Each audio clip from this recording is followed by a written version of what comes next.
ଆଜିର ଭିଡ଼ିଓଟା ଏଇଥିପାଇଁ କରିଛି କି ଆପଣମାନେ ଯେତେବେଳେ ମାନେ ଡ୍ରାଇଭିଂ କରୁଛନ୍ତି ସେତେବେଳେ ଆପଣ ଦେଖିବେ ଯେ ଆପଣଙ୍କର ପଛପଟେ ଛୋଟ ଗାଡ଼ି ଅଛି କିମ୍ବା ଆପଣ ମିରରରେ ଆପଣ ସାଇଡ଼୍ରେ ଦେଖିବେ ଆପଣଙ୍କ ପଛପଟେ ବଡ଼ ଗାଡ଼ି ଅଛି। ମାନେ କ'ଣ ଆପଣ ଯେତେବେଳେ ଯାଉଛନ୍ତି ଡ୍ରାଇଭିଂ କରୁଛନ୍ତି ବାଇକ୍ରେ ସେତେବେଳେ ଆପଣ ଦେଖିବେ କି ଆପଣଙ୍କର ଯଦି ଆଗରେ ମାନେ 2 ଫୁଟ ଆଗରେ କି 5 ଫୁଟ ଆଗରେ ଆପଣ ବଡ଼ ଗାଡ଼ି ଅଛି, ଟିକେ ସ୍ଲୋ କରିକି ଯାଆନ୍ତୁ।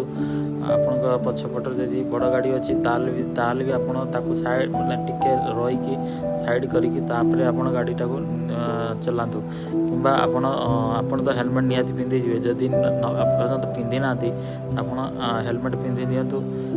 ତାଦ୍ୱାରା କି ଆପଣଙ୍କର ସେଫ୍ଟି, ଆପଣଙ୍କର ଫ୍ୟାମିଲିର ସେଫ୍ଟି, ଆପଣଙ୍କର ନିଜର ସେଫ୍ଟି, ଆପଣମାନେ କାମ କରିବେ, ପଇସା ଇନକମ୍ କରିବେ, ସବୁ କରିବେ। ଆପଣ ଯଦି ସେଫ୍ଟି ରଖିବେ ତାହେଲେ ଆପଣ ଭଲ ଭାବରେ ଜୀବନକୁ ବିତେଇ ପାରିବେ। ତ ଧନ୍ୟବାଦ।